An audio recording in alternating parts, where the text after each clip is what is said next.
তো মাওঘাটে এসে আমার ট্রলার হায়ার করলাম, যার মূল্য ছিল 2000 টাকা। ট্রলারদের সাথে আমাদের কন্ট্যাক্ট ছিল যে আমাদের পদ্মা ব্রিজের 10টি পিলার ঘুরাতে হবে, পুনরায় আমাদের মাওঘাটে ফিরিয়ে আনতে হবে। আর এ হলো কিছু পদ্মা নদীর মুহূর্ত, আমার কাছে অনেক বেশ লেগেছে।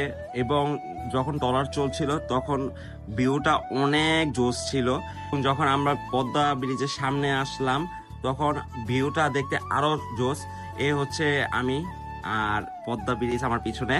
তাছাড়া ট্রলার যখন পদ্মা নিজের ব্রিজ দিয়ে ঘুরছিল তখন আমার কাছে খুব ভালো লাগছিল, অনেক বাতাস ছিল, একটুও গরম লাগছিল না। আপনারা চাইলে এইভাবে ঘুরতে পারেন ট্রলার হায়ার করে, আর উপভোগ করতে পারেন এমন চমৎকার দৃশ্য।